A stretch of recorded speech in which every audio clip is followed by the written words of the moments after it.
Alright mate, yeah, let's look ARPA. Now if we look at the ARPA yearly chart, right, the yearly chart looks very good.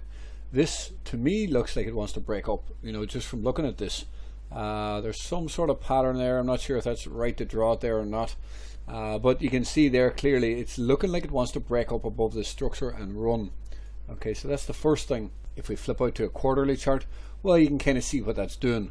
It looks like on a new quarter this wants to break up. It implies that dips down on a new quarter look like very good buys. This is a breakup.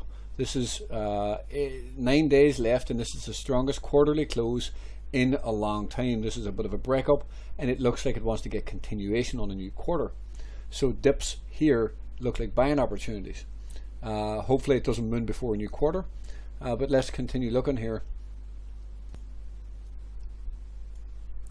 You know, this looks perfectly fine. 9 days left here. It looks like a nice rounding base here that looks really good to break up. As I mentioned, dips into this monthly candle look very good to go higher.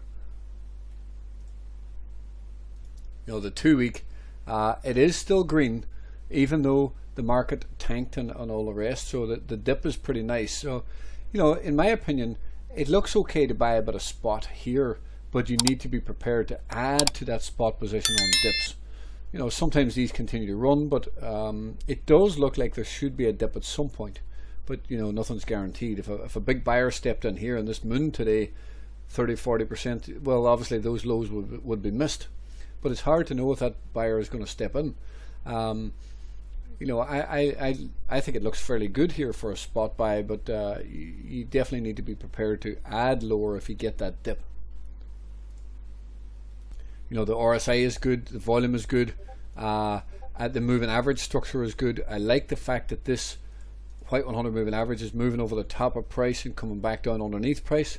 I also love the fact that the moving averages are now starting to fan out on a weekly chart.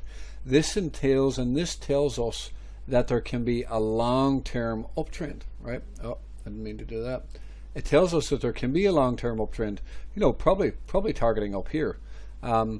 These moving averages are very bullish. That's a very nice moving average structure. So I like a spot position here, but if it does dip, be prepared to add.